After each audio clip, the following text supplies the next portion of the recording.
Hello everyone. तो स्वागत है आप सब लोगों का रिसोर्स यूपीपीएससी में। आई थिंक आप सब लोग बहुत अच्छे होंगे और अपनी तैयारी को अच्छी कर रहे होंगे। हमने 45 नंबर तक क्वेश्चन देख लिए थे क्योंकि मेमोरी की प्रॉब्लम चल रही थी। तो आज कोशिश करेंगे कि ज़्यादा क्वेश्चन हो जाए क्योंकि इतने सारे वीडियो बन जाते हैं फिर ठीक नहीं रहता। तो अब हम नेक्स्ट क्वेश्चन देखते हैं और यहाँ से अपने टेस्ट पेपर को सॉल्व करते हैं। नेक्स्ट क्वेश्चन है कि यूनेस्को द्वारा मानव और जैव मंडल कार्यक्रम कब आरंभ किया गया। ऑप्शन है 1971, बी 1972, सी 1980 यानी कि 1980 या डी 1986। तो ये यूनेस्को द्वारा मानव और जैव मंडल कार्यक्रम, जिसको हम लोग शॉर्ट में मैप बोलते हैं, ठीक है, मैन एंड बायोस्फीयर प्रोग्राम, तो ये कब स्टार्ट किया गया था ये हमें बताना है। तो बात करें यूनेस्को द्वारा आपका जैव विविधता संरक्षण के लिए एक प्रमुख प्रयास के रूप में इस कार्यक्रम को आरंभ किया गया। तो यह एक अंतर सरकार वैज्ञानिक कार्यक्रम है जिसका लक्ष्य लोगों और उनके पर्यावरण के बीच संबंधों को सुधारने के लिए वैज्ञानिक आधार प्रदान करना है। आंसर की बात करें तो ऑप्शन ए 1971 हो जाएगा, यानी कि 1971 में शुरू किया गया था। ठीक है, देखिए नेक्स्ट कह रहे हैं कि निम्नलिखित में से कौन सा संधि समझौता जैव विविधता से संबंधित नहीं है। ऑप्शन है Cartagena protocol, B Nagoya protocol, C Aichi लक्ष्य या डी मॉन्ट्रियल प्रोटोकॉल। बात करें अगर यहाँ पर क्वेश्चन के आंसर की, करें कौन सा संधि समझौता जैव विविधता से संबंधित नहीं है, ये चीज बतानी हमको। ठीक है, तो बात करते हैं। देखिए 1987 में मॉन्ट्रियल प्रोटोकॉल ओजोन संरक्षण से संबंधित समझौता है जो कनाडा के मॉन्ट्रियल शहर में हुआ था, जबकि उपरोक्त अन्य संधि समझौता जैव विविधता के संरक्षण से संबंधित है। तो आपको मॉन्ट्रियल प्रोटोकॉल जो है ये आपका जैव विविधता से संबंधित नहीं है। ठीक है, ये ओजोन संरक्षण से संबंधित है। नेक्स्ट है कि निम्नलिखित में से कौन असंगत है, यानी कि सही नहीं। ऑप्शन है पर्यावरण संरक्षण अधिनियम 1986, बी वन्य जीव संरक्षण अधिनियम 1980, सी जैव विविधता अधिनियम 2002 या डी वन्य जीव संरक्षण रणनीति 2002। अब इनमें से बताना कि कौन सा असंगत है। वन्य जीव संरक्षण अधिनियम 1972 में पारित हुआ था। ठीक है, जो ये वन्य जीव संरक्षण अधिनियम है ये 1972 में पारित हुआ था। तो बी ऑप्शन आपका यहाँ पर सही सुमेलित नहीं है। इसी अधिनियम के अंतर्गत देश में विभिन्न कार्यक्रम चलाए गए जिनके माध्यम से वन्य जीवों का संरक्षण करना था, जिसमें प्रमुख रूप से बाघों और शेरों का संरक्षण करना शामिल था। आंसर क्या हो जाएगा, बी ऑप्शन हमारा यहाँ पर सही हो जाएगा। आगे बढ़ते हैं। नेक्स्ट कह रहे हैं कि राष्ट्रीय उद्यान से संबंधित कथनों में से सत्य कथन पर विचार कीजिए। ठीक है, तो ऑप्शन ए है यहाँ पर कि एक ऐसा क्षेत्र जिसके भीतर एक अभ्यारण्य मौजूद हो या नहीं, जिसे राज्य सरकार द्वारा एक उद्यान के रूप में अधिसूचित किया गया हो। तो राष्ट्रीय उद्यान से संबंधित कथनों पर विचार करना, यानी जो सही है वो बताना। सेकंड कह रहे हैं कि राष्ट्रीय उद्यान के भीतर सीमित मानव गतिविधियों को अनुमति दी जाती है। कूट है आपका ऑप्शन ए केवल फर्स्ट सही है, बी केवल सेकंड, सी फर्स्ट और सेकंड दोनों, डी ना तो फर्स्ट और ना ही सेकंड। बात करें कि इनमें से कौन सा सही है, तो राष्ट्रीय उद्यान को राज्य सरकार द्वारा अधिनियमित किया जाता है। इस क्षेत्र में किसी भी प्रकार की मानवीय गतिविधि को अनुमति नहीं दी जाती है। तो इस तरीके से आंसर की बात करें तो ऑप्शन ए हमारा यहाँ पर फिलहाल सही हो जाता है। आगे बढ़ते हैं। नेक्स्ट क्वेश्चन कह रहे हैं कि निम्नलिखित जैव मंडल आरक्षित क्षेत्र को सुमेलित करिए। सूची फर्स्ट में जैव मंडल आरक्षित क्षेत्र है, सूची सेकंड में राज्य। ऑप्शन है नोकरेक असम, बी डिब्रू सैखोवा मेघालय, सी शेषाचलम की पहाड़ियां आंध्र प्रदेश, एंड डी कंचनजंगा सिक्किम। अब मिलान करना है। देखिए अगर मिलान करें यहाँ पर हम इस क्वेश्चन के आंसर को, ठीक है, तो देखो नोकरेक आपका हो जाएगा मेघालय, डिब्रू सैखोवा हो जाएगा असम, शेषाचलम आपका सही सुमेलित है और कंचनजंगा आपका भी सही सुमेलित है। तो इस तरीके से सी ऑप्शन हमारा यहाँ पर मेल खा रहा है इससे, है ना, मतलब मिलान करने से सही हो जा रहा है। तो ध्यान रखना, कंचनजंगा सही था, शेषाचलम की पहाड़ियां भी सही थी, बस ये दोनों आपस में इंटरचेंज थे। तो इस तरीके से सी ऑप्शन हमारा कूट में सही हो जाएगा। आगे बढ़ते हैं। कह रहे हैं कि एम डैश स्ट्रिप्स शब्द कभी कभी समाचारों में दिखाई देता, आप इसे किस संदर्भ में देखते हैं। ऑप्शन है वन्य प्राणी जात का संरक्षित प्रजनन, बी बाघ अभ्यारण्यों का रख रखाव, सी स्वदेशी उपग्रहों का सही संचालन प्रणाली, एंड डी राष्ट्रीय राजमार्गों की सुरक्षा। तो बताना है यहाँ पर राष्ट्रीय बाघ संरक्षण प्राधिकरण एनटीसीए ने बाघों की गहन सुरक्षा एवं पारिस्थितिकी स्थिति की निगरानी करने के लिए एम स्ट्रिप्स नामक एंड्रॉयड आधारित सॉफ्टवेयर विकसित किया है। तो बी हो जाएगा बाघ अभ्यारण्यों का रख रखाव। ठीक है, चलिए आगे बढ़ते हैं। नेक्स्ट क्वेश्चन है कि निम्नलिखित में से किस वर्ष भारत सरकार द्वारा जलवायु परिवर्तन पर एक राष्ट्रीय कार्य योजना शुरू की गई। ऑप्शन है 2006, बी 2007, सी 2008 या डी 2012। जलवायु परिवर्तन पे पूछ रहे हैं, तो जलवायु परिवर्तन की चुनौतियों से निपटने के लिए भारत सरकार ने 2008 में जलवायु परिवर्तन पर एक राष्ट्रीय कार्य योजना शुरू की थी। और इस राष्ट्रीय कार्य योजना के अंतर्गत कई राष्ट्रीय मिशन भी शामिल है। तो सी ऑप्शन हो जाएगा 2008। नेक्स्ट कह रहे हैं कि निम्नलिखित में से जल पुरुष किसे कहा जाता है। Option A Jadav Molai Payeng, B Sunderlal Bahuguna, C Rajendra Singh या डी इनमें से कोई नहीं। बात करें तो राजेंद्र सिंह को जल पुरुष कहा जाता है। 2002 में उन्होंने जल संचयन और जल प्रबंधन में समुदाय आधारित प्रयासों में अपने अग्रणी कार्य के लिए सामुदायिक नेतृत्व के लिए रेमन मैग्सेसे पुरस्कार जीता। तो सी हो जाएगा आपका राजेंद्र सिंह। ठीक है। नेक्स्ट कह रहे हैं कि निम्नलिखित में से कौन रडार की श्रेणी में नहीं आता। ऑप्शन है रानी, बी रश्मि, सी अर्पणा या डी अग्नि 4। तो बात करें अगर यहाँ पर तो स्वदेश निर्मित लंबी दूरी 4000 किलोमीटर की सतह से सतह पर मार करने वाली बैलिस्टिक मिसाइल है और ये मिसाइल अत्याधुनिक वैमानिकी और 5वीं पीढ़ी की ऑन बोर्ड कंप्यूटर प्रणाली से सुसज्जित है। तो कौन हो जाएगी, तो अग्नि 4 आपकी हो जाएगी जो रडार की श्रेणी में नहीं आती है। ठीक है। नेक्स्ट कह रहे हैं कि निम्नलिखित में से कौन सा आईआईटी एक मस्तिष्क अनुसंधान केंद्र स्थापित कर रहा है। ऑप्शन है IIT Kanpur, B IIT Madras, C IIT Kharagpur या डी आईआईटी दिल्ली। बात करें तो आईआईटी मद्रास एक मस्तिष्क अनुसंधान केंद्र स्थापित कर रहा है जो भविष्य में मस्तिष्क से संबंधित अनुसंधान परियोजनाओं में योगदान देगा। आंसर की बात करें तो बी हो जाएगा आपका आईआईटी मद्रास। देखिए नेक्स्ट कह रहे हैं कि हाइड्रोपोनिक्स के विषय में निम्नलिखित कथनों पर विचार कीजिए। ऑप्शन फर्स्ट, ये मिट्टी का उपयोग किए बिना पौधों की खेती की एक तकनीक है। सेकंड, ये प्रणाली तेजी से विकास, मजबूत पैदावार और बेहतर गुणवत्ता को बढ़ावा देती है। कह रहे सही कथन या कथनों का चयन कीजिए। ऑप्शन ए केवल फर्स्ट, बी केवल सेकंड, सी फर्स्ट और सेकंड दोनों, डी ना तो फर्स्ट और ना ही सेकंड।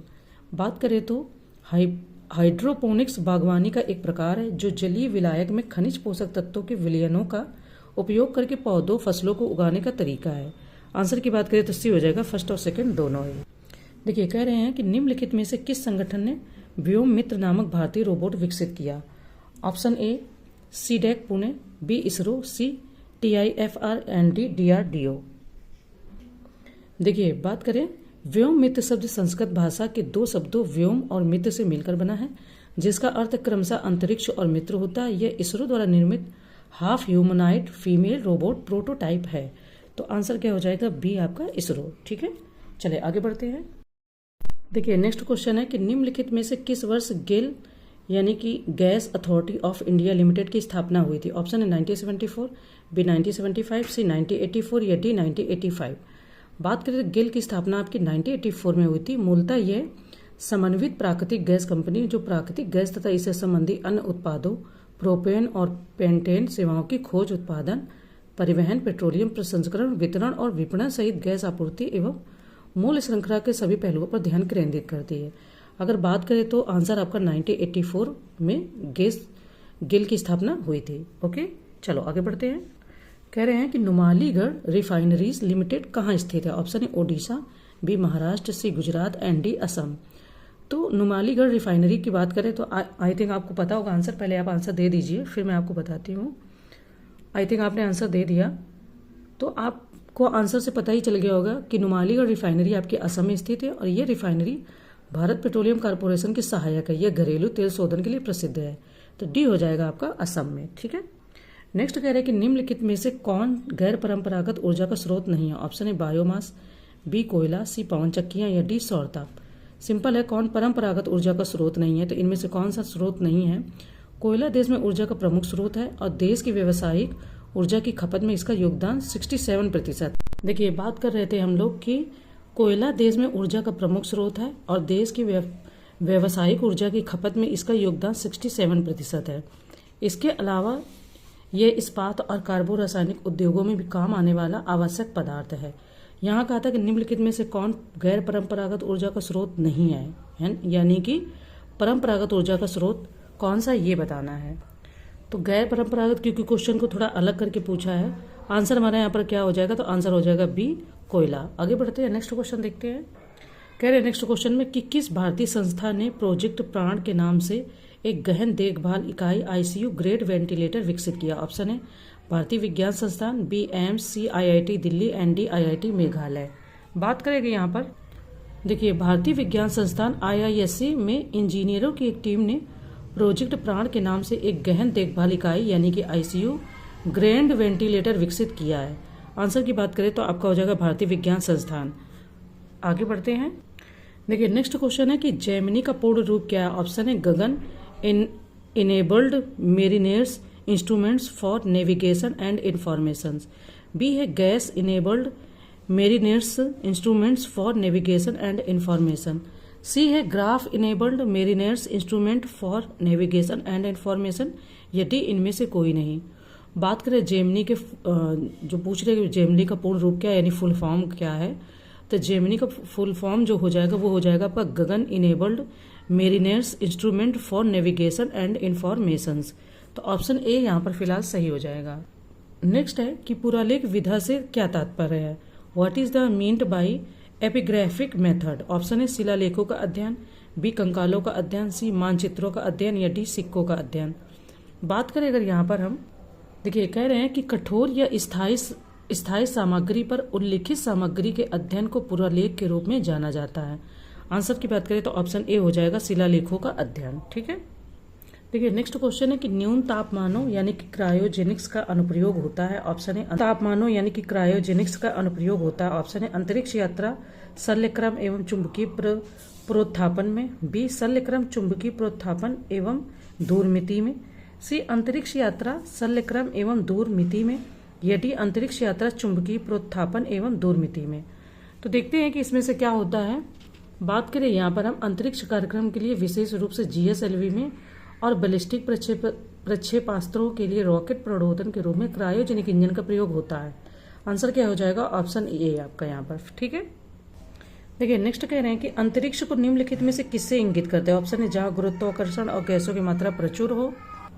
सेकंड कह रहे हैं कि जहां गुरुत्वाकर्षण बल कार्य नहीं करता है और गैसों की मात्रा नगण्य होती है। सी जहां मानव अधिवास हो, या डी इनमें से कोई नहीं। तो बात करें अगर यहाँ पर हम तो अंतरिक्ष वह स्थान है जहां पर गैसों की मात्रा नगण्य होती है तथा गुरुत्वाकर्षण बल कार्य नहीं करता। सामान्यतः अंतरिक्ष की शुरुआत 1000 किलोमीटर से मानी जाती है। आंसर की बात करें तो बी आपका यहाँ पर फिलहाल सही हो जाएगा। ठीक है, चलो आगे बढ़ते हैं। नेक्स्ट कह रहे हैं कि वायुसेना को निम्नलिखित कमानों में विभाजित किया गया। ऑप्शन है 6, बी 5, सी 7 या डी 9। तो बात करें यहाँ पर तो वायुसेना को 7 कमानों में विभाजित किया गया है। भारतीय वायुसेना की 5 सक्रियात्मक और 2 कार्यकारी कमानें हैं। तो आंसर आपका क्या हो जाएगा, सी हो जाएगा 7। ठीक है, नेक्स्ट है कि निम्नलिखित में से किसे विमंदक के रूप में प्रयोग किया जाता है। विमंदक इज कॉल्ड मोडिएटर। ठीक है, option A carbon, B nitrogen, C graphite या डी यूरेनियम। बात करें तो विमंदक का काम विखंडन प्रक्रिया से निकलने वाले द्रुत न्यूट्रॉनों की ऊर्जा को कम करना होता है। आंसर की बात करें तो सी हो जाएगा आपका यहाँ पर ग्रेफाइट। ठीक है, चलिए आगे बढ़ते हैं। नेक्स्ट कह रहे हैं कि भारत में परमाणु ऊर्जा का जनक किसे कहा जाता है। ऑप्शन है डॉक्टर होमी जहांगीर भाभा को, बी डॉक्टर अब्दुल कलाम को, सी सत्येंद्र नाथ बोस को, या डी इनमें से कोई नहीं। तो बात करें तो डॉक्टर होमी जहांगीर भाभा को परमाणु ऊर्जा का जनक कहा जाता है। इन्होंने मुट्ठी भर वैज्ञानिकों की सहायता से मार्च 1944 में भारत में नाभिकीय विज्ञान में अनुसंधान का कार्यक्रम प्रारंभ किया था। तो आपका आंसर हो जाएगा option A doctor Homi Jahangir Bhabha. ठीक है, चलिए आगे बढ़ते हैं। नेक्स्ट कह रहे हैं कि राष्ट्रीय गंगा नदी बेसिन प्राधिकरण NGRBA का गठन कब किया गया। ऑप्शन है 2006, बी 2009, सी 2011 या डी 2012। तो बात करें तो भारत सरकार द्वारा 2009 में राष्ट्रीय गंगा नदी बेसिन प्राधिकरण यानी कि NGRBA का गठन किया गया। तो आंसर आपका क्या हो जाएगा यहाँ पर फिलहाल आंसर हो जाएगा बी 2009। ठीक है, नेक्स्ट है प्रवाल भित्तियों के बारे में निम्नलिखित में से कौन सा कथन सत्य नहीं है। ऑप्शन ए प्रवाल भित्तियां प्रत्येक क्षेत्र में बढ़ रही हैं, बी प्रवालों का निर्माण पॉलिप द्वारा होता है, सी प्रवाल सैकड़ों समुद्री जीवों के लिए पालन केंद्र होते हैं, एंड डी प्रवाल विरंजन भित्तियों के समक्ष सबसे बड़ी चुनौती है। यहाँ पर फिलहाल पूछा कि कौन सा कथन सत्य नहीं है। तो देखिए प्रवाल भित्तियां अधिकांशतः उष्णकटिबंधीय और उपोष्णकटिबंधीय महासागरों के छिले तटीय क्षेत्रों में पाई जाती है जहाँ प्रकाश अंतः प्रविष्ट हो सकता है। ये विश्व के सर्वाधिक विविध और उत्पादक परितंत्रों में शामिल है। तो ए ऑप्शन जो कह रहे प्रवाल भित्तियां प्रत्येक क्षेत्र में बढ़ रही है, तो ऐसा नहीं है, ये प्रत्येक क्षेत्र में फिलहाल नहीं बढ़ रही है। ठीक है, नेक्स्ट है कि लिविंग प्लेनेट रिपोर्ट निम्नलिखित में से किसके द्वारा जारी किया जाता है। ऑप्शन है विश्व बैंक द्वारा, बी संयुक्त राष्ट्र संघ द्वारा, सी पेटा द्वारा या डी WWF द्वारा। तो बात करें अगर यहाँ पर हम तो WWF द्वारा प्रति 2 वर्षों के बाद द लिविंग प्लेनेट रिपोर्ट जारी किया जाता है, जो कि हमारे ग्रह के स्वास्थ्य और मानव गतिविधियों के प्रभाव का विश्व में अग्रणी वैज्ञानिक विश्लेषण होता है। तो डी ऑप्शन हो जाएगा आपका WWF द्वारा। ठीक है, नेक्स्ट है कि रेड लिस्ट लाल सूची को निम्नलिखित में से किससे संदर्भित किया जाता है? ऑप्शन है संकटाधीन प्रजातियों से, बी हरित ऊर्जा के उत्पादन से, सी जल संकट से, या डी उपरोक्त में से कोई नहीं। वैसे ये आपको पता ही है, IUCN की लाल सूची में उन पादपों, कवक और जंतुओं की सूचना शामिल होती है जो विलुप्त या वन्य जीव में विलुप्त के रूप में वर्गीकृत है। तो आंसर ए आपका हो जाएगा संकटाधीन प्रजातियों से। ठीक है। नेक्स्ट है कि स्वालबार्ड ग्लोबल बीज भंडार किस देश में स्थित? ऑप्शन है स्वीडन, बी नॉर्वे, सी फिनलैंड, या डी डेनमार्क। तो बात करें तो स्वालबार्ड ग्लोबल बीज भंडार विश्व का सबसे बड़ा सुरक्षित बीज भंडार है, जिसे नॉर्वे सरकार ने फरवरी 2008 में खोला था। और ये बीज भंडार 45 लाख अलग अलग प्रकार के बीजों को भंडारित करने की क्षमता रखता है। तो बी ऑप्शन आपका हो जाएगा बी नॉर्वे। ठीक है, चलिए आगे बढ़ते हैं। देखिए कह रहे हैं कि हबर्ट वक्र निम्नलिखित में से किस रूप में जाना जाता है? ऑप्शन है एल वक्र के रूप में, बी जेड आकार के रूप में, सी यू यानी कि उल्टा यू आकार के रूप में, या डी इनमें से कोई नहीं। तो हबर्ट वक्र यू आकार के रूप में बनाया जाता है। 1956 में अमेरिकी भूभौतिक विज्ञानी एम किंग हबर्ट ने सुझाव दिया था कि किसी भी तेल क्षेत्र का उत्पादन एक घंटाकार वक्र के रूप में होता है। आंसर आपका क्या हो जाएगा? सी हो जाएगा, यानी कि यू उल्टा यू आकार के रूप में। ठीक है। नेक्स्ट है कि फोटोवोल्टेइक सेल निम्नलिखित में से किस धातु का प्रयोग होता है? फोटोवोल्टेइक सेल में पूछ रहे हैं कि निम्नलिखित में से किस धातु का प्रयोग किया जाता है? ऑप्शन है कार्बन, बी सिलीनियम, सी सिलिकॉन, या डी जर्मेनियम। तो बात करें अगर यहाँ पर हम देखो, फोटोवोल्टेइक सेल में सिलिकॉन की 2 परतें होती हैं, तो इसमें सिलिकॉन का प्रयोग किया जाता है। कुछ चीजें मैं इसलिए डिटेल में नहीं बता रही कि वीडियो लंबा हो जाएगा और मुझे इन्हें किसी तरीके से पूरा करना है ना, तो आप PDF में अच्छे से पढ़ लेना। नेक्स्ट कह रहे हैं कि सेल गैस के संदर्भ में निम्नलिखित में से सत्य कथन पर विचार कीजिए। ऑप्शन फर्स्ट, सेल गैस मुख्यतः प्रोपेन और ब्यूटेन का मिश्रण होती है। सेकेंड कि सेल गैस को प्राकृतिक गैस भी माना जाता है, जो कि अवसादी चट्टानों में पाई जाती है। तो कूट दिया है। ऑप्शन ए केवल फर्स्ट सत्य है, बी केवल सेकंड सत्य है, सी फर्स्ट और सेकंड दोनों सत्य हैं, डी ना तो फर्स्ट और ना ही सेकंड सत्य है। बात करें तो सेल गैस मुख्यतः मीथेन होती है और इसे प्राकृतिक गैस माना जाता है, जो कि सेल संरचनाओं के भीतर संचित रहती है। सेल सूक्ष्म कणों वाली अवसादी चट्टानों में पाई जाती है। ठीक है, तो इस तरीके से बी ऑप्शन सही है, यानी कि कथन सेकंड आपका सही है।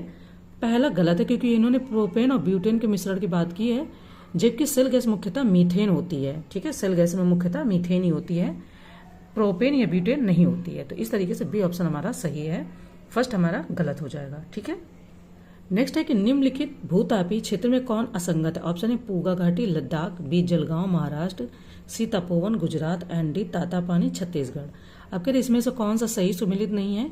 तो तपोवन भूतापीय संयंत्र गुजरात में स्थित न होकर उत्तराखंड में स्थित है, यानी कि सी ऑप्शन आपका यहाँ पर सही सुमेलित नहीं है, असंगत है। यहाँ पर ये उत्तराखंड हो जाएगा, शॉर्ट में हम बोल देते हैं यूके। ठीक है। नेक्स्ट है कि अंतर्राष्ट्रीय सौर गठजोड़ की स्थापना कब हुई थी? ऑप्शन है नवंबर 2015, बी मार्च 2016, सी जुलाई 2016, या डी नवंबर 2016 में। ठीक है। इंटरनेशनल सोलर अलायंस के बारे में बात करें कि ये कब स्टैब्लिश हुआ था, तो प्रधानमंत्री ने 30 नवंबर 2015 को पेरिस में हुए COP21 जलवायु परिवर्तन सम्मेलन में एक अंतर्राष्ट्रीय सोलर गठजोड़ की स्थापना हुई थी। यह गठजोड़ कर्क रेखा से मकर रेखा के बीच आंशिक या पूर्ण रूप से फैले 121 सौर संसाधन संपन्न देशों के बीच परस्पर सहयोग के हेतु एक विशेष मंच के रूप में कार्य करता है। आंसर आपका हो जाएगा नवंबर 2015 यानी 2015 में। ठीक है, चलिए आगे बढ़ते हैं। नेक्स्ट कह रहे हैं कि पर्यावरण अध्ययन का उद्देश्य क्या है? ऑप्शन है स्थानीय पर्यावरण या पर्यावरण के मुद्दों को समझना, बी वैश्विक पर्यावरण, पर्यावरण के मुद्दों को समझना, सी पर्यावरण के प्रति सकारात्मक दृष्टिकोण विकसित करना, या डी इनमें से कोई नहीं। बात करें तो पर्यावरण के साथ साथ इससे संबंधित संपूर्ण समस्याओं के बारे में जागरूकता पैदा करना एवं सहभागिता के माध्यम से पर्यावरण का संरक्षण करना। तो क्या हो जाएगा? डी इनमें से सभी। ठीक है, सॉरी मैंने शायद कुछ और बोल दिया था, इनमें से सभी इसमें सही सुमेलित है। ठीक है। नेक्स्ट है कि वन्य जीव सप्ताह कब मनाया जाता है? ऑप्शन है सितंबर के पहले सप्ताह में, बी सितंबर के अंतिम सप्ताह में, सी अक्टूबर के पहले सप्ताह में, या डी अक्टूबर के अंतिम सप्ताह में। तो विश्व वन्य जीव सप्ताह अक्टूबर के पहले सप्ताह में यानी 2 से 8 अक्टूबर के बीच पूरे भारत में मनाया जाता है। तो सी ऑप्शन आपका यहाँ पर फिलहाल सही हो जाता है। ओके, देखिए नेक्स्ट कह रहे हैं कि सूची फर्स्ट को सूची सेकंड से मिलान कीजिए। सूची फर्स्ट में दिवस है, सूची सेकंड में उसकी तिथि है। ऑप्शन है पृथ्वी दिवस 24 जनवरी, बी संयुक्त राष्ट्र संघ दिवस 5 जून, सी पर्यावरण दिवस 24 अक्टूबर, एंड डी अंतर्राष्ट्रीय शिक्षा दिवस 22 अप्रैल। वैसे बहुत सिंपल है, पर्यावरण दिवस तो हर किसी को याद ही रहता है, चाहे कोई और याद भी हो या ना हो। तो बात करें अगर यहाँ पर हम देखिए, सबसे पहले बात करें तो पृथ्वी दिवस आपकी 22 अप्रैल को मनाया जाता है। पृथ्वी दिवस की बात करेंगे तो ये आपका A4 हो जाएगा, A4। तो इनको जब आप मिलान करेंगे तो 24 जनवरी को अंतर्राष्ट्रीय शिक्षा दिवस मनाया जाता है आपका, जो ये आपका है ये 24 जनवरी को हो जाएगा। पर्यावरण आपका 5 को हो जाएगा और संयुक्त राष्ट्र संघ दिवस आपका 1 सेकेंड ये अक्टूबर को हो जाएगा। ठीक है, तो इस तरीके से जब इसको देखेंगे तो डी ऑप्शन हमारा यहाँ पर सही सुमेलित हो जाएगा। ठीक, चलिए आगे बढ़ते हैं। नेक्स्ट कह रहे हैं कि प्राकृतिक पर्यावरण को विक्षुब्ध करने के लिए सही नहीं है। ऑप्शन ए वनों की कटाई, बी वन रोपण, सी तटीय क्षेत्रों का विकास या डी शहरी विकास। अब इनमें से कौन सा सही नहीं है? तो आंसर की बात करें तो यह एक क्षेत्र में पेड़ों और वृक्षों की रोपाई शुरू करने की प्रक्रिया है जो पहले वनों में नहीं रही है, इसलिए प्राकृतिक पर्यावरण को विक्षुब्ध करने के लिए वन रोपण सही नहीं है। तो बी ऑप्शन हो जाएगा वन रोपण। आगे बढ़ते हैं। नेक्स्ट है कि निम्नलिखित में से कौन बायोडिग्रेडेबल नहीं है, यानी कि जो जैसे हम सब्जियां लाते हैं उनको छिलके उनके अगर मिट्टी में फेंक दें तो वो उसमें से मिक्स हो जाते हैं, मतलब कि वो अपना पूरा खत्म हो जाते हैं। लेकिन कुछ चीजें हैं जो मिट्टी में मौजूद रहती है, जैसे प्लास्टिक हुई, वो कभी भी खत्म नहीं होती है, वो बनी रहती है। तो वही पूछ रहे हैं। ऑप्शन है सब्जी, बी मानव की हड्डियां, सी केचुआ एंड डी लोहे की जंग। अब इनमें से कौन सा नहीं है? तो मानव हड्डियां अलग अलग दरों पर विघटित होती हैं, लेकिन कुछ हड्डियां पूरी तरह से नहीं सड़ती हैं या हजारों सालों से जमीन में दबी पड़ी देखी जा सकती है। तो बी ऑप्शन हो जाएगा मानव की हड्डियां। ठीक है, नेक्स्ट है कि वनों की कटाई के परिणाम के बारे में निम्नलिखित कथनों पर विचार कीजिए। ऑप्शन फर्स्ट है जलवायु परिवर्तन, बी मरुस्थलीकरण, सी थर्ड है मिट्टी अपरदन। कह रहे उपरोक्त कथनों में से कौन सा से सही है? ऑप्शन है फर्स्ट, सेकेंड और थर्ड, बी केवल सेकेंड और थर्ड, सी केवल फर्स्ट और थर्ड, या डी केवल फर्स्ट और सेकेंड। अब इनमें से कौन सा सही है? तो वनों की कटाई जानबूझकर प्राकृतिक या आकस्मिक साधनों के माध्यम से पेड़ों को हटाने नष्ट करने की प्रक्रिया है। आंसर की बात करें तो फर्स्ट, सेकेंड और थर्ड आपका यहाँ पर सही हो जाएगा। ठीक है, नेक्स्ट है कि निम्नलिखित में से कौन पारिस्थितिकी के अध्ययन की मूल इकाई? ऑप्शन है जनसंख्या, बी वातावरण, सी जैव आरक्षित क्षेत्र, या डी पारिस्थितिकी यंत्र। तो पारिस्थितिकी एक जीवित जीव और उसके पर्यावरण के बीच अंतःक्रिया का अध्ययन है। तो डी ऑप्शन आपका हो जाएगा पारिस्थितिकी यंत्र। ठीक है।